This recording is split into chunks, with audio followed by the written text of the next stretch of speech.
आज के इस वीडियो में हम बात करने वाले हैं, जानने वाले हैं, सीखने वाले हैं और समझने वाले हैं शिक्षण अधिगम प्रबंधन या टीचिंग लर्निंग मैनेजमेंट के बारे में। और इसमें हम जानेंगे कि एक टीचर किस तरह से अपनी क्लास को मैनेज करता है। किस तरह से एक टीचर जब क्लास में पढ़ाने जाता है तो पढ़ाने से पहले वो जो भी कंटेंट है, जो भी विषय वस्तु है, उसको प्लान करता है कि किस तरह से क्लास में पढ़ाना है, कैसे पढ़ाना है। ऑब्जेक्टिव डिसाइड करता है, ऑर्गेनाइज करता है चीज़ों को क्लास में, चाहे हम कंटेंट की बात करें, चाहे टीचिंग लर्निंग मटेरियल की बात करते हैं।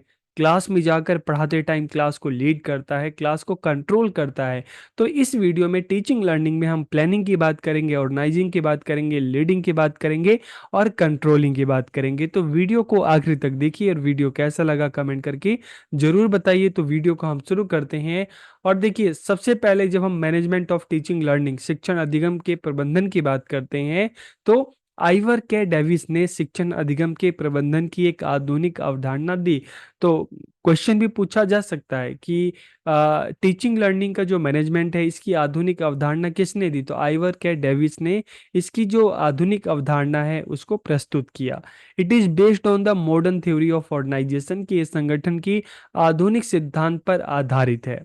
उनकी शिक्षण अवधारणा एक संगठन मॉडल पे आधारित है। तो यहाँ पर मुख्य रोल किसका हो जाता है? जब हम क्लासरूम की बात करते हैं, क्लासरूम मैनेजमेंट की बात करते हैं, तो यहाँ पर मुख्य रोल हो जाता है शिक्षक का। उन्होंने शिक्षकों को प्रबंधक कहा है। क्यों कहा है? क्योंकि एक क्लास की अगर हम बात करें तो क्लास को मैनेज करना वो किसका काम होता है? टीचर का काम होता है। टीचर क्या करता है? किस तरह से अपनी क्लास को चलाता है, किस तरह से सब्जेक्ट नॉलेज बच्चों को देता है, तो उसके लिए उसको प्लानिंग की ज़रूरत होती है।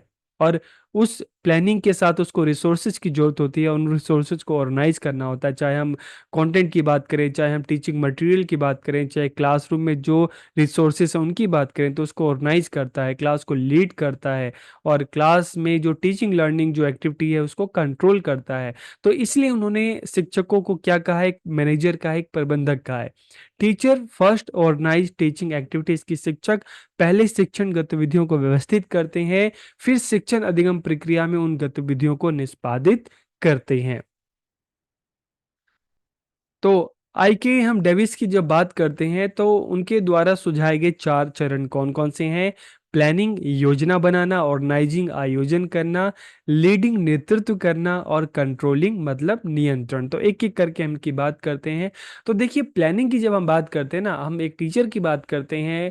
आप सब भी जब स्कूल में पढ़ाने जाएँगे तो जो चीज़ आपको पढ़ाना होगा, जो टॉपिक आपको पढ़ाना होगा, तो पढ़ाने से पहले आप सब क्या करोगे? आप प्लानिंग करोगे। सबसे पहला पार्ट क्या होता है? Planning part. तो योजना बनाना शिक्षण अधिगम के प्रबंधन का एक महत्वपूर्ण कदम है।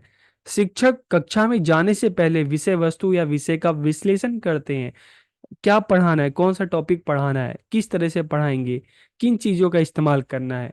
तो सबसे पहले हम क्या करते हैं? प्लान करते हैं। Then they arrange them in a logical sequence, कि फिर उन्हें तार्किक क्रम में व्यवस्थित करते हैं कि क्लास में जाऊंगा तो मैं स्टार्टिंग किस तरह से करूंगा। सबसे पहले बच्चों से इंटरेक्शन किस तरह से होगा, मैं अगर टॉपिक बच्चों को पढ़ाऊंगा तो किन किन चीज़ों का प्रयोग करूंगा। तो ये सारी चीज़ें हैं, क्या क्वेश्चन पूछूंगा, स्टार्टिंग कैसे करूंगा, खत्म कैसे करूंगा। तो पूरी एक प्लानिंग होती है, ठीक है। और उसके बाद जब आप प्लान कर लेंगे तो ऑर्गेनाइजिंग, ठीक है। अब आपने जो आपकी प्लानिंग है उसको इम्प्लीमेंट करने के लिए आपको रिसोर्सेज की जरूरत पड़ती है। चाहे हम बुक की बात करते हैं, चाहे हम टीचिंग लर्निंग मटेरियल की बात करते हैं, क्लासरूम रिसोर्सेज की बात करते हैं, तो यहाँ पे ऑर्गेनाइज की बात आती है, ऑर्गेनाइजिंग, कि जो भी रिसोर्सेज है, ठीक है।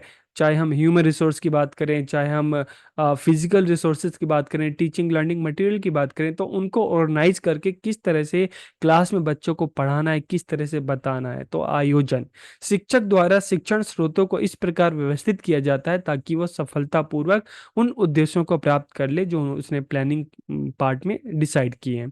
शिक्षक को शिक्षण रणनीतियों, शिक्षक सहायक सामग्री और शिक्षण की युक्तियों पर निर्णय लेना होता है, ठीक है। कि उसने जो प्लान किया है उस प्लान को इम्प्लीमेंट करने के लिए उसको कौन-कौन से रिसोर्सेज़ चाहिए तो सबको ऑर्गेनाइज़ करना है, ठीक है?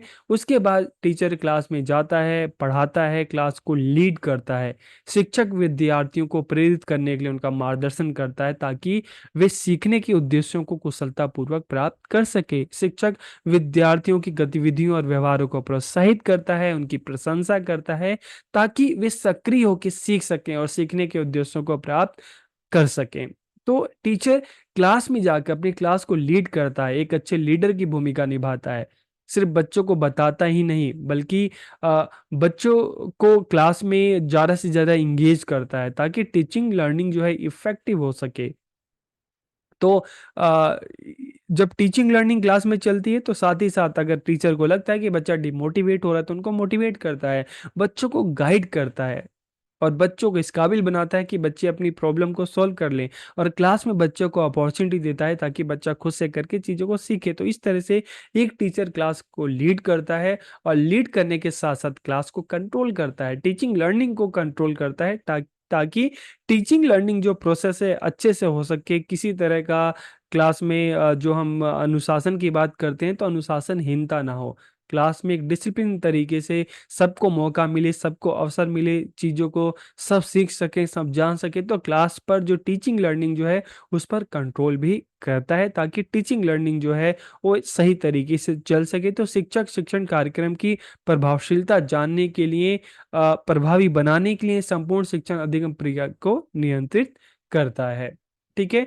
तो इस तरह से आज के इस वीडियो में हमने टीचिंग लर्निंग के बारे में जाना, किस तरह से एक टीचर एक अच्छा मैनेजर होता है, किस तरह से टीचिंग लर्निंग को मैनेज करता है, हमने उसकी बात की। तो वीडियो आपको कैसा लगा कमेंट करके ज़रूर बताइए। आप सबका बहुत-बहुत धन्यवाद।